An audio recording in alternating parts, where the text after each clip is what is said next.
Welcome back, guys. It's been a while since we've had the chance to do this.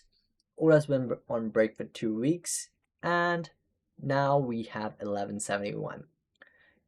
This was a crazy chapter, and I know this video is a little delayed, primarily because we had a massive snowstorm yesterday, and I really didn't want to film a video, edit it, and put it out by that time.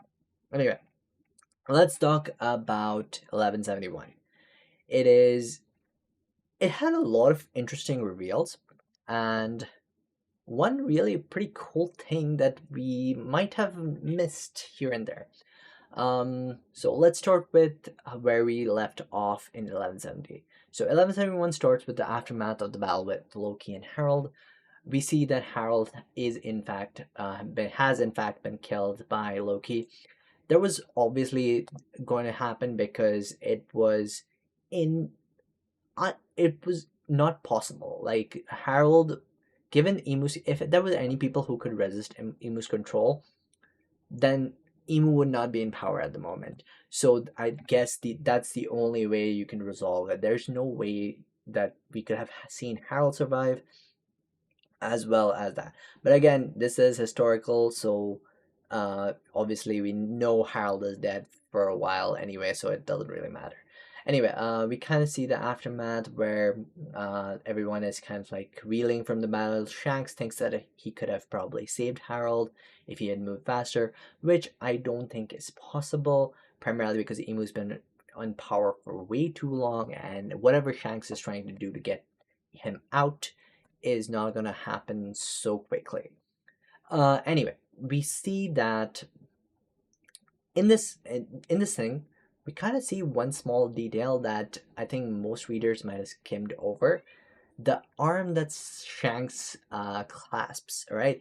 This got me the in the second reread, because in the first reread I didn't really pay much attention, but then in the second reread I just paid attention to his arm because it was like it had a panel dedicated all to itself.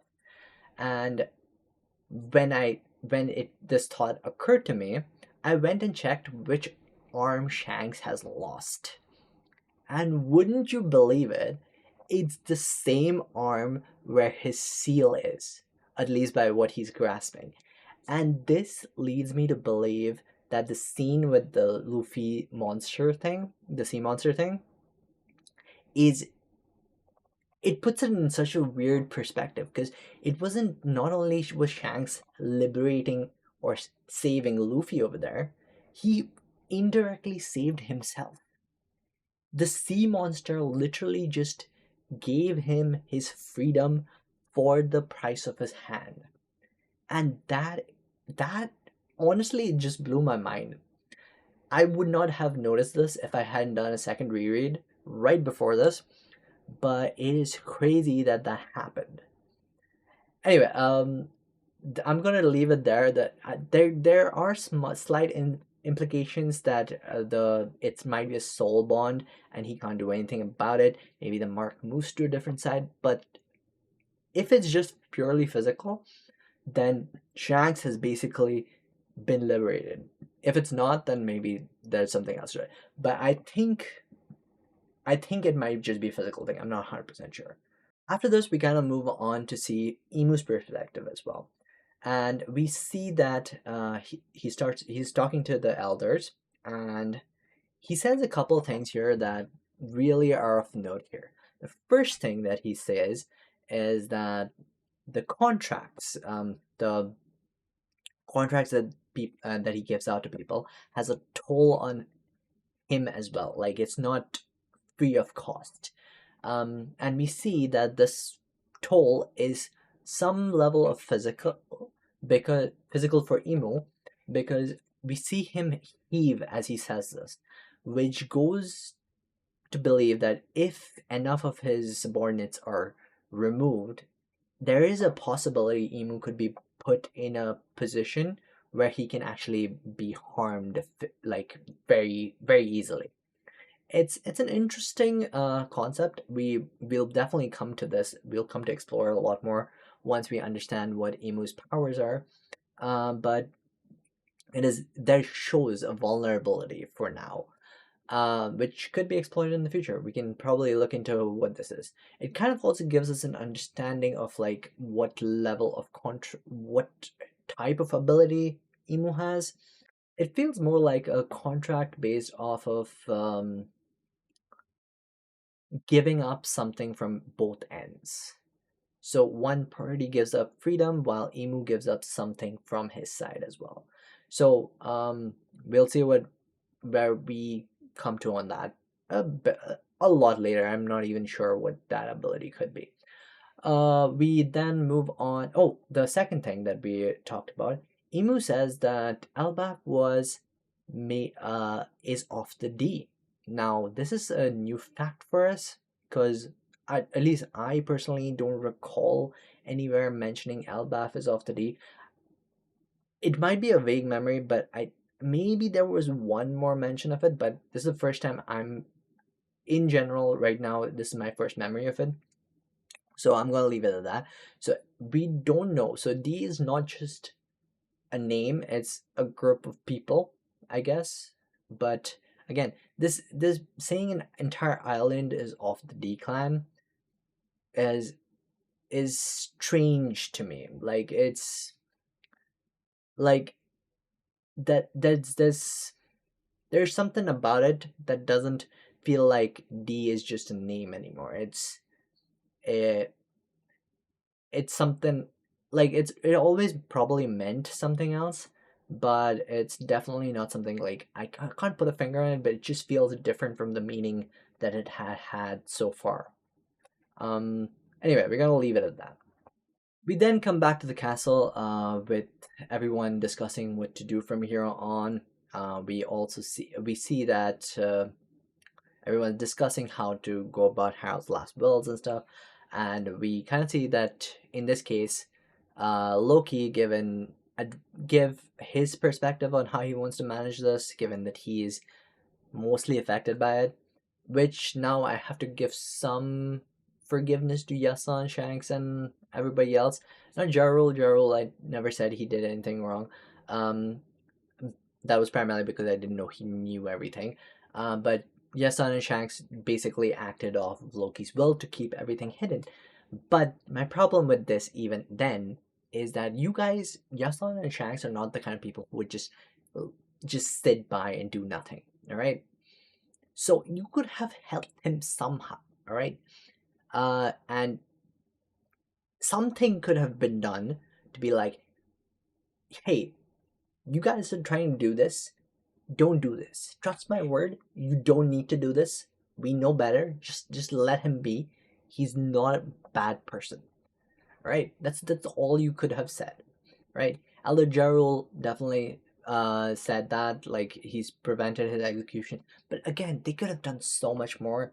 It just it's something that we will never know. Anyway, we see that now Loki has says that he's going to be leaving the island, and that is interesting. And basically, the reason he wants to leave the island is he wants to settle the score his own way. So we now have an entire set of adventures for Loki that we need to explore. What did he do to get basically like revenge for this, for him having to have to kill his father?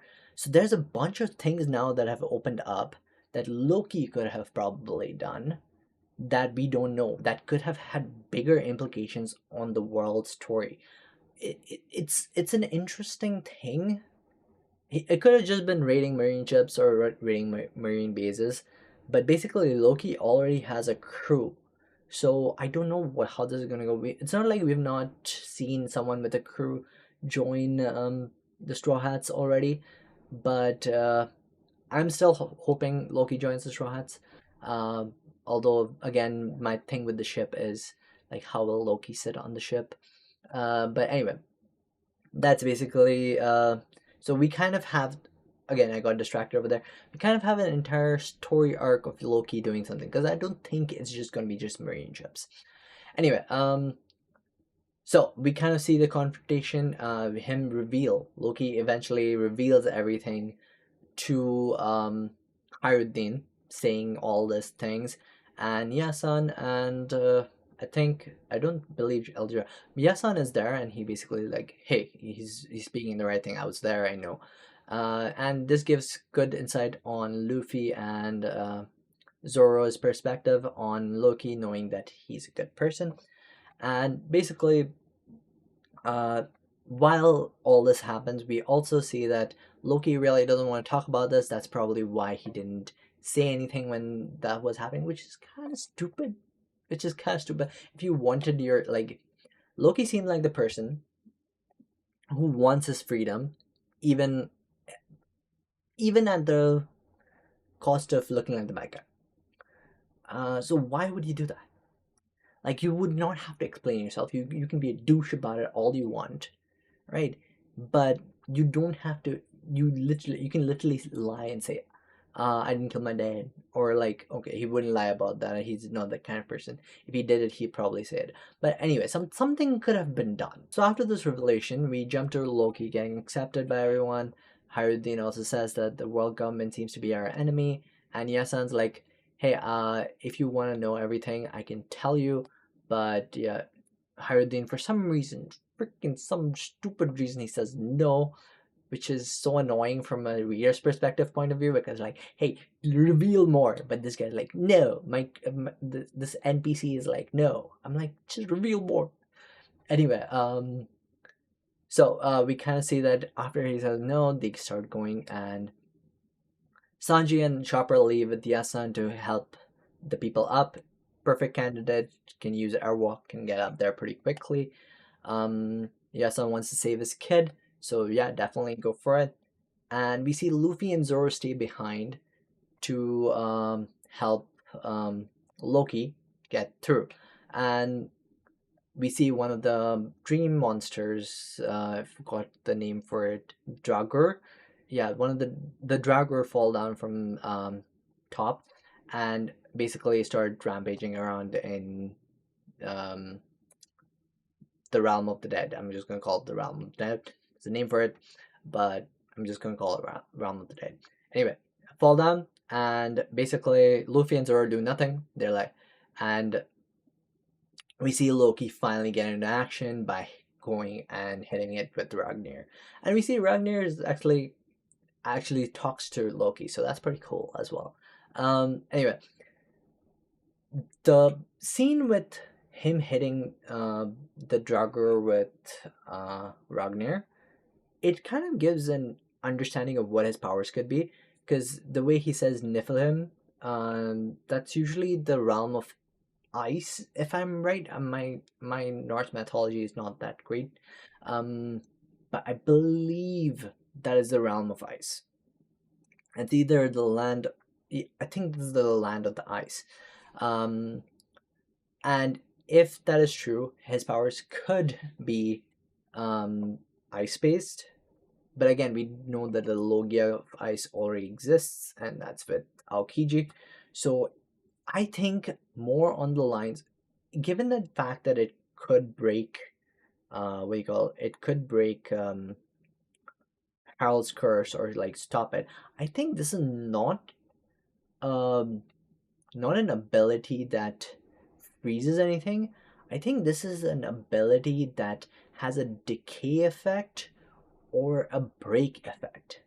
Because those are the only two things that I can think of that could break a curse or like a gift given by Emu. Like a decay or break ability are the only two things that I can think of that could actually affect something of that scale. This was interesting in a lot of ways. We obviously don't know the entire uh, power that Loki possesses, but this is forming to be a pretty great time. I'm hoping to see what we see in the next few chapters. We're probably going to see what the other Straw Hats are at the moment right now. We know they're kind of like troubled at the moment, but hoping to see some cool Zoro moments, cool Sanji moments again in Albaf. Honestly, I would love to see a cool Usopp moment because this is his freaking arc, right? He has to do something this time. Oh my god, if Usopp does nothing in Elbaf, that would be just sad to see. Okay? That would be just horrifying to see. Anyway, that's about it. I hope you guys liked the video. If you did, consider leaving a like and subscribe down below. I've been Korogami. I hope you guys had a great time watching this chapter. And I'll see you guys in the next one.